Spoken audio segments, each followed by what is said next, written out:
Okay, in the last class we saw the concept of folded dipole antenna. So recall last lecture. तो transmission line two conductor system था and it was nothing but it's a guiding structure. तो transmission line का characteristic impedance क्या था? Z not is equal to under root R plus J omega L over G plus J omega C. हमने ये assume किया था कि ये ट्रांसमिशन लाइन कैसी है? लॉसलेस ट्रांसमिशन लाइन है. तो किसी भी लॉसलेस ट्रांसमिशन लाइन के लिए एक कंडीशन है R equals to zero, G equals to zero. Lossless transmission line में किसी भी तरीके का एटीन्यूएशन नहीं होगा. क्यों? क्योंकि जो अपने जो एलिमेंट्स हैं, लॉसी एलिमेंट्स हैं, उनकी वैल्यू क्या है? जीरो है. यदि इस कंडीशन को यहाँ पे रखें तो characteristic impedance is equal to under root L over C. C क्या है? सी कैपेसिटेंस है. कैपेसिटेंस किस पे डिपेंडेंट है? Distance between the conductors. तो आप यदि डिस्टेंस को इंक्रीज़ करेंगे तो कैपेसिटेंस क्या होगा? रिड्यूस होगा. कैपेसिटेंस क्या हो जाएगा? रिड्यूस हो जाएगा. तो जेड नॉट क्या हो जाएगा? इंक्रीज़ हो जाएगा. इस कंसेप्ट को इस लेक्चर में हम यूज़ करेंगे. तो दूसरी चीज़ मैंने क्या बताई थी कि ट्रांसमिशन लाइन क्या है? एक गाइडिंग स्ट्रक्चर है. और किसी भी गाइडिंग स्ट्रक्चर में आपने देखा था कि एस मतलब separation between the conductor should be very very less than lambda. Lambda क्या था? Lambda was nothing but it was the operating wavelength. कैसे कैलकुलेट करते हैं? देखिए, ये ट्रांसमिशन लाइन है. ट्रांसमिशन लाइन को किससे कनेक्ट किया? सोर्स से. सोर्स हैविंग सम फ्रीक्वेंसी और c is equal to frequency into lambda से हम क्या कैलकुलेट कर सकते हैं? लैम्डा कैलकुलेट कर सकते हैं. And that lambda is nothing but it's a operating wavelength. Okay, so एक ख़ास बात इसमें क्या है कि इस गाइडिंग स्ट्रक्चर में जो करंट है दोनों पाथ पे देखिए, इसको फॉरवर्ड पाथ बोलते हैं, इसको रिटर्न पाथ बोलते हैं. दोनों पाथ पे देखिए क्या करंट का मैग्नीट्यूड सेम है? क्या दोनों करंट का फेज डिफरेंस 180 डिग्री है? बिल्कुल है. क्यों? क्योंकि दोनों करंट का डायरेक्शन अपोजिट है. इसके साथ साथ फिर हमने क्या देखा था? फोल्डेड डाइपोल एंटीना देखा था. फोल्डेड डाइपोल एंटीना में 2a that is known as diameter of this conductor and s is the separation between these two arms. तो हम क्या बोलते हैं कि ये दोनों पैरामीटर बहुत इंपॉर्टेंट रोल अदा करते हैं अपना in the case of folded dipole antenna. तो आपको ये हमेशा याद रखना है कि s must be very very less, बहुत छोटा होना चाहिए s. तो इसका हमने एक मॉडल बनाया था इस तरीके का कि क्या ये फोल्डेड डाइपोल है? बिल्कुल है. एक आर्म ये है, एक आर्म ये है. पहले आर्म ए बी पे वोल्टेज क्या है? वी है. मैंने इसको दो पार्ट में ब्रेक किया. तो देखिए पहले ए बी आर्म में वोल्टेज क्या है? वी. तो यहाँ पे देखिए जो दो पार्ट में ब्रेक किया है तो अभी भी वोल्टेज यहाँ पे कितना है? इस वाले ए बी आर्म में V/2, इस वाले ए बी आर्म में V/2. दोनों को ऐड करिए, क्या मिलेगा? V. CD को देखिए, CD में क्या किसी भी तरीके का वोल्टेज है? नहीं. CD में यहाँ पे प्लस माइनस V/2 और यहाँ पे CD में माइनस प्लस V/2. अच्छा, दोनों की पोलरिटी अपोजिट है? बिल्कुल है. दोनों को ऐड कर देंगे तो नलीफाई हो जाएंगे, मतलब CD आर्म में किसी भी तरीके का वोल्टेज नहीं मिलेगा. अच्छा, इस स्ट्रक्चर में देखिए, इस फिगर में देखिए, दोनों करंट का डायरेक्शन अपोजिट नहीं है, मतलब सेम है, लेकिन इन दोनों में करंट का डायरेक्शन अपोजिट है. सोच के देखिए ट्रांसमिशन लाइन वाला केस कौन सा हो सकता है? मैं कहता हूँ ये वाला. क्यों? क्योंकि किसी भी ट्रांसमिशन लाइन में एक फॉरवर्ड पाथ और रिटर्न पाथ में करंट का जो डायरेक्शन होगा वो अपोजिट होगा. क्या इस केस में करंट का डायरेक्शन अपोजिट है? बिल्कुल है. मतलब ये बात तो पक्की है. ये कैसा मोड हो सकता है? ट्रांसमिशन लाइन मोड हो सकता है. क्या ट्रांसमिशन लाइन रेडिएट करती है? नहीं करती है. तो ये भी बात पक्की है कि इस मोड ऑफ ऑपरेशन से, ट्रांसमिशन लाइन मोड से किसी भी तरीके का रेडिएशन नहीं हो सकता. मतलब रेडिएशन के लिए कौन सा मोड ऑफ ऑपरेशन रिस्पॉन्सिबल होगा? That is antenna mode. तो आप देखिए कि इस फिगर को फिर मैंने मॉडिफाई किया था और इस फिगर को देखिए, ये वोल्टेज V को ऐसा बनाया. अच्छा, यहाँ पे करंट I1, यहाँ पे करंट I1, ये दोनों करंट I1 लिखा.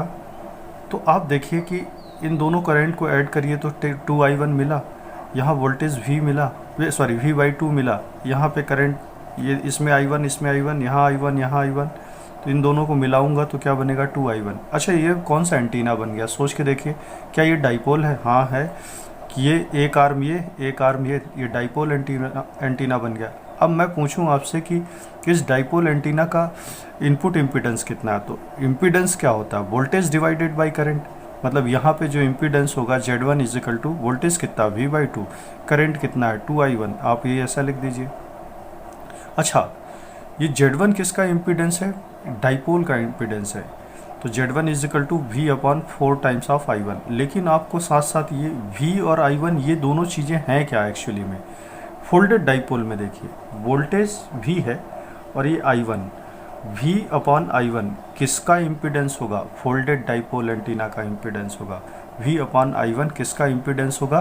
फोल्डेड डाइपोल एंटीना का इम्पीडेंस होगा। यहाँ पे लोग कंफ्यूज हो जाते हैं, प्लीज़ थोड़ा सा ध्यान देना है। अच्छा, दूसरी बात देखिए, अब इस एंटीना मोड को तो हमने देख लिया, इसका इम्पीडेंस निकाल लिया। आप देखिए ये एक ट्रांसमिशन लाइन मोड है। ट्रांसमिशन लाइन को इसको थोड़ा सा 90 डिग्री रोटेट करा दीजिए, रोटेट करा दिया। अच्छा, ये देखिए क्या दोनों करंट का डायरेक्शन अपोजिट है? बिल्कुल है। और दोनों करंट का मैग्नीट्यूड सेम है और दोनों का डायरेक्शन अपोजिट है। ये बात तो पक्की है कि ये ट्रांसमिशन लाइन मोड ही हो सकता है। मान लीजिए ए से बी की लेंथ कितनी है? λ/2 है। तो अब मैं पूछूं कि यहाँ से यहाँ तक की लेंथ कितनी है, तो वो क्या कहेंगे हम? λ/4 कहेंगे। अच्छा, ये कुछ ऐसा नहीं दिखता कि ये एक ट्रांसमिशन लाइन है जिसकी लेंथ λ/4 है और एंड पे क्या है? शॉर्ट सर्किटेड है। तो देखिए शॉर्ट सर्किटेड ट्रांसमिशन लाइन का बना दिया। इसका इम्पीडेंस कैलकुलेट किया था हमने पिछले लेक्चर में, तो उसका इम्पीडेंस कितना आया था? इनफाइनाइट। चलिए आगे देखते हैं।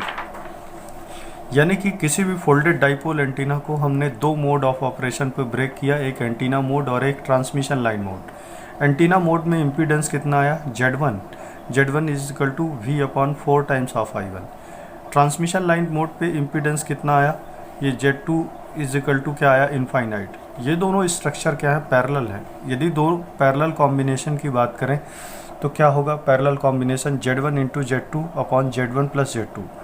आप Z2 और Z1 की वैल्यू रख दीजिए तो आपको टोटल इम्पीडेंस क्या मिल जाएगा? टोटल इम्पीडेंस क्या मिला? Z total is equal to Z1 is equal to V/4 times of I1। ये आपको मिलेगा। इसको सॉल्व किया था पिछले लेक्चर में, तो क्या मिला? V/I1 is equal to 4 times of Z1। अब आप फिर से याद करिए, वोल्टेज डिवाइडेड बाई I1 ये किसका इम्पीडेंस कहलाता है? ये V/I1 फोल्डेड डाइपोल का। तो यानी कि मैं क्या लिखूंगा? V/I1 को क्या लिखूंगा? Z folded is equal to 4। Z1 किसका इम्पीडेंस था? आप याद करिए ये Z1 किसका इम्पीडेंस था? ये Z1 डाइपोल का इम्पीडेंस था, तो 4 times of dipole. This equation is very very important. तो चलिए आपके पास मान लीजिए एक तीसरा केस देखते हैं, दूसरा केस देखते हैं। मान लीजिए किसी भी फोल्डेड डाइपोल एंटीना के पास 3 आर्म है। यहाँ पे वोल्टेज कितना है? V। इसमें करंट कितनी है? I1 plus I2 plus I3। इसको ब्रेक करना चालू किया जैसे पिछले में ब्रेक किया था। पहले आर्म में V/3, दूसरे आर्म में V/3, तीसरे आर्म में V/3, ब्रेक कर दिया। I1। अच्छा, इसमें देखिए पहले इस आर्म में V/3 रखा, इसमें V/6, इस वाले में V/3, V/6। देखिए ऐसा क्यों करा? अच्छा, V/3 और V/3 तीनों को ऐड करिए, आपको V मिलेगा। पहले आर्म को देखिए, इसका पहला आर्म, इसका पहला आर्म, इसका पहला आर्म और इसका पहला आर्म, तीनों को देखिए। V/3 तीनों को ऐड करिए, यहाँ पे क्या मिल जाएगा? V। क्या दूसरे आर्म में कोई वोल्टेज है? नहीं। इसमें दूसरे आर्म में वोल्टेज कितना? V/3। इसमें कितना? V/6। इसमें कितना? V/6। दो इसकी पोलरिटी और इन दोनों की पोलरिटी में क्या है? डिफरेंस है। तो इन तीनों को यदि आप ऐड करेंगे तो V/3 minus V/6 minus V/6, answer क्या मिलेगा? 0। अच्छा, तीसरे आर्म को देखिए। तीसरे आर्म में क्या कोई वोल्टेज है? नहीं। इसमें कितना? V/3। इसमें कितना? V/6। इसमें कितना? V/6। इसकी पोलरिटी और इसकी पोलरिटी में डिफरेंस है। यदि इसको आप प्लस V/3 लेंगे तो इसको क्या लेंगे? Minus V/6 minus V/6। तीनों को ऐड करके देखिए फिर से क्या मिल गया? 0 मिल गया। तो ये बात पक्की है कि ये दो सर्किट जो दिख रहे हैं आपको, ये कौन से मोड होंगे? ट्रांसमिशन लाइन मोड होंगे। ये कौन सा मोड होगा? एंटीना मोड होगा। तो आप सोचिए कि किसी भी फोल्डेड डाइपोल में कौन सा मोड ऑफ ऑपरेशन रिस्पॉन्सिबल है रेडिएशन के लिए? तो मेरा जवाब है एंटीना मोड। तो एक बार फिर से देखिए इसको ब्रेक कैसे करना है। यहाँ v है तो इस v को, यहाँ v है तो यहाँ v/3 v/3 v/3 तीनों को ऐड कर दीजिए, v/3 v/3 v/3, आंसर क्या मिल गया v। दूसरे आर्म में वोल्टेज कितना है, कुछ भी नहीं है। यहाँ पे कितना v/3, यहाँ पे कितना -v/6, यहाँ पे कितना -v/6, इसको तीनों को ऐड कर दिए, 0 मिल जाएगा। तीसरे आर्म में कोई वोल्टेज है नहीं, v/3 -v/6 -v/6 तीनों को ऐड करके देखिए आंसर क्या मिल जाएगा, 0। तो आप सोचिए कि क्या मैं ये दोनों मोड ऑफ ऑपरेशन कौन से हैं, ट्रांसमिशन लाइन मोड है। क्या ट्रांसमिशन लाइन मोड से रेडिएशन पॉसिबल है, नहीं पॉसिबल है, लेकिन एंटीना मोड से रेडिएशन क्या है, पॉसिबल है। तो चलिए इसको हम क्या ऐसा लिख सकते हैं, ये v/3 जैसे पिछले लेक्चर में किया था, I1 मिलके क्या बन गया, 3I1। यहाँ Z1 कितना आ जाएगा, सोच के देखिए, Z1 इज इक्वल टू मतलब ये कौन सा एंटीना बन गया, सोच के देखिए ये कौन सा एंटीना बन गया, डाइपोल एंटीना बन गया। तो Z dipole is equal to v/3 divided by 3I1। देखिए यहाँ पे भी देख लीजिए, यदि आप वोल्टेज को यहाँ पे आप करेंगे तो यहाँ पे Z1 कितना आएगा, सोच के देखिए, Z1 is equal to voltage divided by current 3 times of I1। तो देखिए Z डाइपोल बिल्कुल ऐसा एज इट इज़ मिल गया। अच्छा इसको सॉल्व करते हैं, 3 3 9 into Z dipole is equal to v/I1। तो आप फिर से याद करिए कि ये voltage divided by current I1 क्या होता है, ये फोल्डेड डाइपोल एंटीना का इम्पीडेंस होता है। तो Z folded is equal to 9 times of dipole. अच्छा अब ऑब्जर्वेशन करते हैं, ऑब्जर्वेशन लगाते हैं। जब दो आर्म थी, आर्म नंबर 1 आर्म नंबर 2, तो फोल्डेड डाइपोल का इम्पीडेंस कितना आया, 4 टाइम्स ऑफ Z डाइपोल। जब 3 आर्म थी तो कितना आया, 9 टाइम्स ऑफ Z डाइपोल। यदि मान लीजिए चार आर्म होती तो सोच के देखिए कितना आता, Z folded is equal to 16 times of Z dipole, ऐसा आता। तो आपने क्या लॉजिक लगाया, 2 आर्म मतलब 2 2 2 का स्क्वायर, 3 आर्म मतलब 3 का स्क्वायर, 4 आर्म मतलब 4 का स्क्वायर, मतलब n नंबर ऑफ आर्म्स होती तो फोल्डेड डाइपोल का इम्पीडेंस कितना होता, n स्क्वायर Z डाइपोल। तो this is the concept, this relation is very very important कि यदि कोई भी फोल्डेड डाइपोल एंटीना है जिसके पास n आर्म है तो उसका इम्पीडेंस कितना हो जाएगा, n square times of Z dipole. तो अब हम समझते हैं कि हमने जो लेक्चर में जो सबसे पहली चीज़ पढ़ी थी कि ये सेपरेशन क्यों इम्पॉर्टेंट है। देखिए क्या है, मान लीजिए ये आपके पास डाइपोल एंटीना है।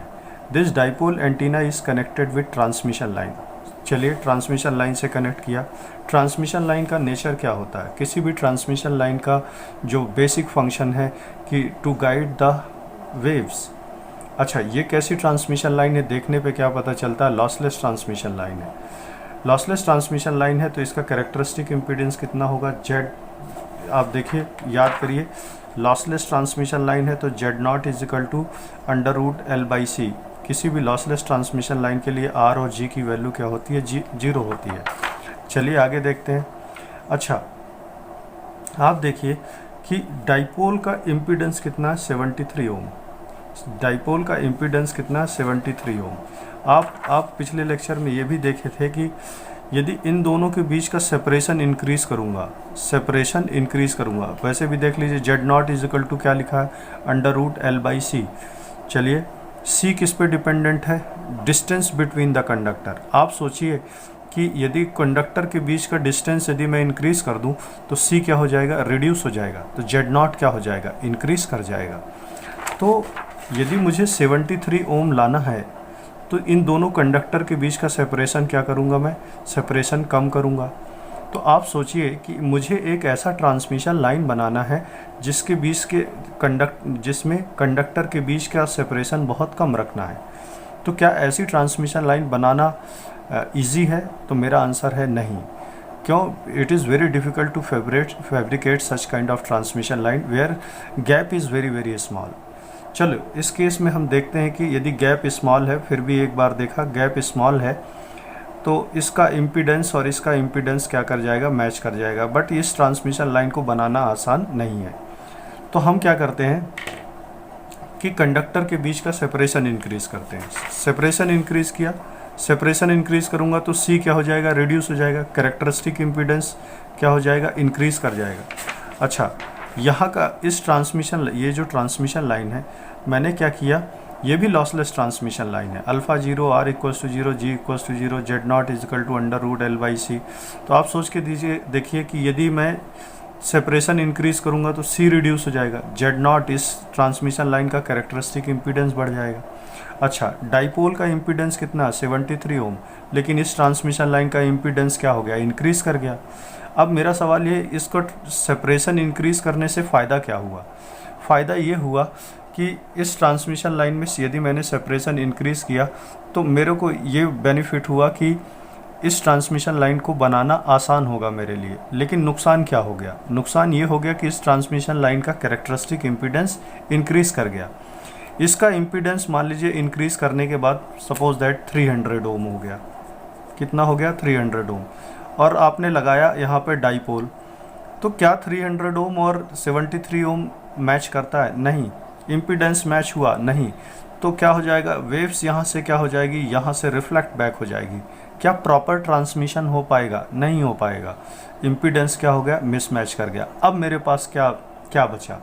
मुझे अब ये चीज़ ये पता है कि अभी तक के जो कंक्लूज़न में हमने देखा कि यदि नंबर ऑफ आर्म्स बढ़ा दिए जाएं, यदि नंबर ऑफ आर्म्स बढ़ा दिए जाएं तो इम्पीडेंस को इंक्रीज़ किया जा सकता है। मेरे कहने का मतलब ये है, किसी भी एंटीना में, फोल्डेड डाइपोल एंटीना में देखिए, आप नंबर ऑफ आर्म्स बढ़ाएंगे तो नंबर ऑफ आर्म्स बढ़ाएंगे तो n² times of Z dipole impedance क्या हो जाएगा, इंक्रीज़ कर जाएगा।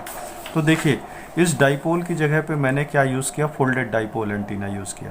अब फोल्डेड डाइपोल एंटीना यूज़ किया, इसमें देखिए कितनी आर्म्स हैं, इसमें आपके पास 2 आर्म हैं। डाइपोल का इम्पीडेंस कितना, 73 ओम। डाइपोल का इम्पीडेंस कितना, 73 ओम। इस ट्रांसमिशन लाइन का इम्पीडेंस कितना, 300 ओम। तो कितने आर्म हैं, 2 आर्म हैं। तो आप इस फोल्डेड डाइपोल का इम्पीडेंस कितना हो जाएगा, इस फोल्डेड डाइपोल का जो इम्पीडेंस हो जाएगा वो कितना हो जाएगा, 4 टाइम्स ऑफ 73, यानी लगभग 292। मतलब इसका इम्पीडेंस कितना हो गया, 292, और इसका इम्पीडेंस कितना है, 300। हाँ, इस बार हम कह सकते हैं कि इम्पीडेंस कुछ हद तक क्या कर गया, मैच कर गया। तो कहानी ये थी, स्टोरी ये थी कि यदि सेपरेशन कम किया तो इम्पीडेंस, कैरेक्टरिस्टिक इम्पीडेंस रिड्यूस हो गया। चलिए, अच्छी बात है। और इस ट्रांसमिशन लाइन का इम्पीडेंस डाइपोल के इम्पीडेंस से मैच कर गया, ये भी अच्छा है। लेकिन सवाल ये है कि क्या ऐसी ट्रांसमिशन लाइन बनाना आसान है? तो मेरा जवाब है नहीं। तो हमने क्या किया, ट्रांसमिशन लाइन का गैप, दोनों कंडक्टर के बीच का सेपरेशन इंक्रीज़ किया, तो मेरा क्या हो गया, कैरेक्टरिस्टिक इम्पीडेंस इंक्रीज़ कर गया। तो क्या डाइपोल के इम्पीडेंस से मैच कर रहा है? नहीं कर रहा है। तो यहाँ इम्पीडेंस मिसमैच हो गया, तो प्रॉपर ट्रांसमिशन नहीं हुआ। तो हमने क्या किया, इस डाइपोल की जगह पे हमने क्या यूज़ कर लिया, फोल्डेड डाइपोल। क्यों, ऐसा क्यों यूज़ किया? क्योंकि मुझे ये पता है कि फोल्डेड डाइपोल एंटीना का, इसमें ये जो फोल्डेड डाइपोल एंटीना का जो स्ट्रक्चर है, इसमें कितने आर्म हैं, 2 आर्म हैं।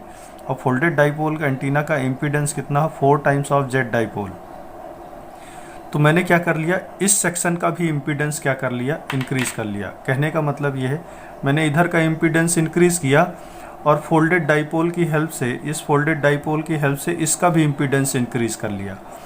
तो अब दोनों की इम्पीडेंस यहाँ पर क्या हो जाएगा, मैच हो गया। अब इम्पीडेंस मैचिंग हो गई तो ये मेरे लिए बेनिफिट वाली बात हो गई।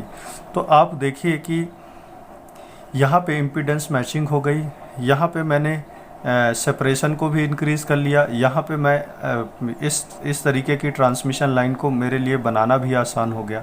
कुल मिला के ये है कि मेरा फैब्रिकेशन भी आसान हो गया और मेरी इम्पीडेंस मैचिंग भी हो गई।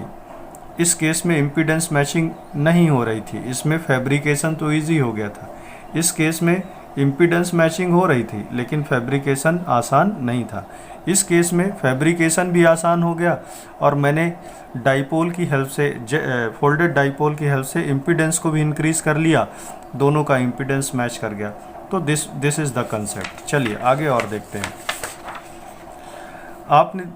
आप देखिए ये कौन सा एंटीना है, ये फोल्डेड डाइपोल एंटीना है। अच्छा, फोल्डेड डाइपोल एंटीना का जब मैंने लेक्चर शुरू किया था तो मैंने कहा था कि ये कंडक्टर का जो डायमीटर है, और ये जो सेपरेशन एस है, these two parameters are very very important. तो चलिए एक डाइपोल को देखते हैं। यदि इस डाइपोल में यदि ये जो डायमीटर है इसको यदि मैं रिड्यूस कर दूं, तो इसको मैं रिड्यूस करूंगा तो डाइपोल थोड़ा सा थिन होगा, और thin dipole exhibits larger impedance. मैं क्या बोल रहा हूँ, जो थोड़ा सा थिन डाइपोल होगा वो ज़्यादा इम्पीडेंस एग्जिबिट करता है। मतलब क्या बात निकली, यदि इस कंडक्टर का डायमीटर यदि रिड्यूस करूँ तो डाइपोल का इम्पीडेंस क्या होता जाएगा, इंक्रीज करता जाएगा। This is the clue. तो ये मुझे पता चल गया। इसमें देखिए कितनी आर्म है, 2 आर्म है, तो इसका इम्पीडेंस कितना होगा। ये कौन सा एंटीना, फोल्डेड डाइपोल एंटीना। तो folded dipole antenna is equal to कितनी आर्म, 2 आर्म, यानी 2 का स्क्वायर मतलब 4 टाइम्स ऑफ जेड डाइपोल, यानी 4 टाइम्स ऑफ 73 मतलब 292। एक्चुअली में ये जो एंटीना हम यूज़ करते थे यागी उदा एंटीना में यूज़ करते थे। देखिए यागी उदा एंटीना में ये क्या था, रिफ्लेक्टर, यहाँ पे फोल्डेड डाइपोल यूज़ किया, और यहाँ पे ये जो एलिमेंट्स लगे हैं इनको डायरेक्टर्स बोलते हैं।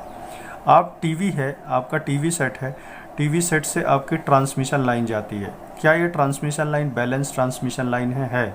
बिल्कुल है।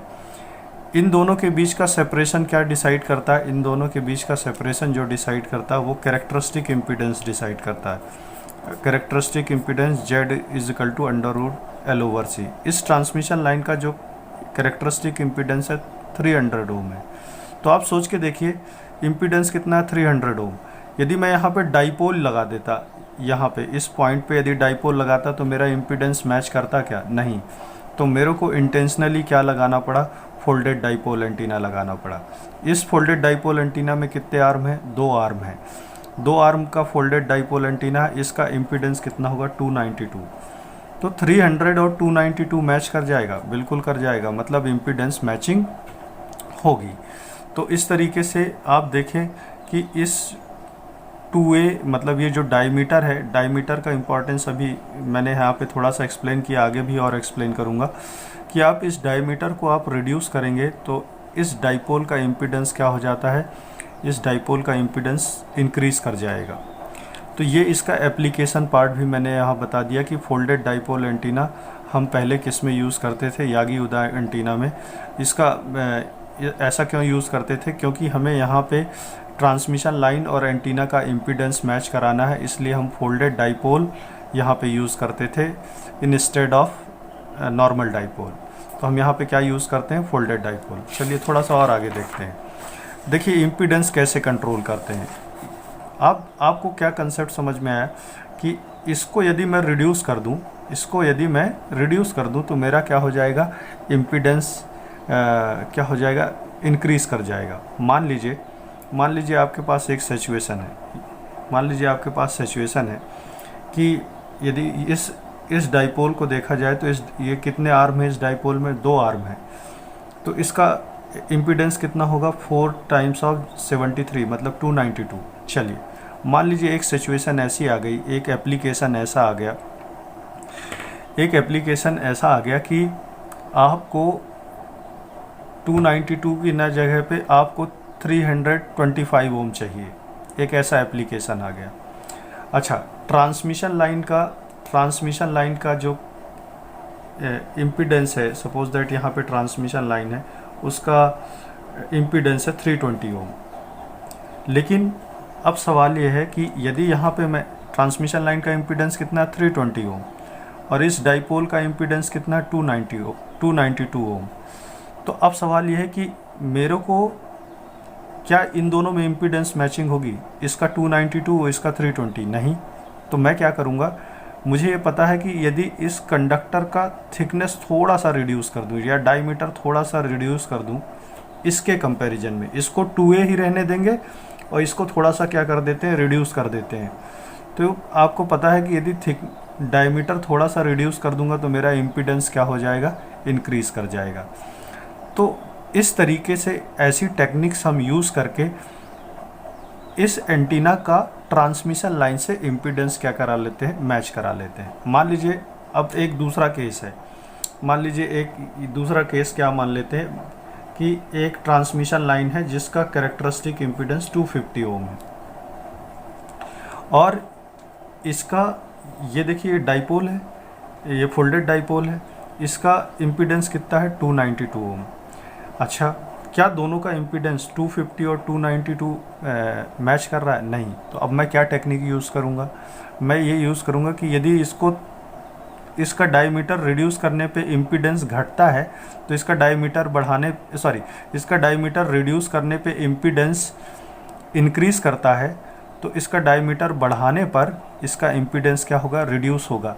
तो मैं क्या करूँगा, इस आर्म के रिस्पेक्ट में इसको 2a ही रहने दूंगा, इसको 2a ही रहने दूंगा और इस आर्म का जो डायमीटर है वो मैं क्या कर दूंगा, थोड़ा सा इंक्रीज़ कर दूंगा। तो मुझे ये पता है कि डायमीटर बढ़ाने से डाइपोल का इम्पीडेंस क्या होता है, रिड्यूस होता है। तो डाइपोल का इम्पीडेंस क्या हो जाएगा, इस पूरे एंटीना का इम्पीडेंस क्या हो जाएगा, थोड़ा सा रिड्यूस हो जाएगा। मान लीजिए रिड्यूस होके 255 पहुंच गया, मान लीजिए रिड्यूस होके 255 पहुंच गया, तो 255 और 250 क्या कर जाएगा, मैच कर जाएगा। तो मेरा कहने का मतलब ये है कि आप इसके डायमीटर को वेरी करा के आप इम्पीडेंस को कंट्रोल कर सकते हैं, इम्पीडेंस को कंट्रोल कर सकते हैं। ये मुद्दे की बात है कि आप इसका डायमीटर इंक्रीज़ और डिक्रीज़ करिए, आपका इम्पीडेंस थोड़ा सा क्या कर जाएगा, वेरी कर जाएगा। Next thing is this S is very very important. आप देखिए कि किसी भी डाइपोल में हम ये एज्यूम करते हैं कि किसी भी फोल्डेड डाइपोल में हम ये एज्यूम करते हैं ए बी और सी डी का लेंथ जो है बराबर है और इसका लेंथ λ/2 है। तो ये गैप जो है बहुत कम होना चाहिए, this gap will be very very small. यदि इस गैप को बढ़ाने लगूंगा तो आप आगे चल के देखेंगे, मैं आगे चल के लूप एंटीना भी पढ़ाऊंगा, तो आगे चल के देखेंगे यदि मैंने इस गैप को बढ़ा दिया तो ये लूप एंटीना में कन्वर्ट हो जाएगा। तो होपफुली ये आपको समझ में आया होगा कि how do we control the impedance of the folded dipole antenna. तो मेरा आंसर है by varying the diameter of the conductor. यदि डायमीटर इसका डिक्रीज़ कर दूंगा तो टोटल इम्पीडेंस इंक्रीज़ कर जाएगा, यदि इसका डायमीटर बढ़ा दूंगा तो इम्पीडेंस क्या हो जाएगा, रिड्यूस कर जाएगा। इसका एप्लीकेशन कहाँ पे था, इसका एप्लीकेशन यागी उदा एंटीना में। यहाँ पे डाइपोल नहीं यूज़ कर सकते थे, क्यों? क्योंकि यहाँ पे जो ट्रांसमिशन लाइन है वो 300 ओम की है और डाइपोल का इम्पीडेंस क्या है, डाइपोल का इम्पीडेंस 73 ओम है। क्या 300 और 73 मैच करेगा? नहीं। तो हमने क्या यूज़ किया, फोल्डेड डाइपोल यूज़ किया। आप इस कंसेप्ट को हमेशा याद रखिए कि डायमीटर रिड्यूस किया, इम्पीडेंस बढ़ जाएगा, डायमीटर इंक्रीज़ किया, इम्पीडेंस डिक्रीज़ कर जाएगा। तो होपफुली ये आपको फोल्डेड डाइपोल एंटीना समझ में आया होगा। If you like this lecture then please like, subscribe and share it. Thank you very much.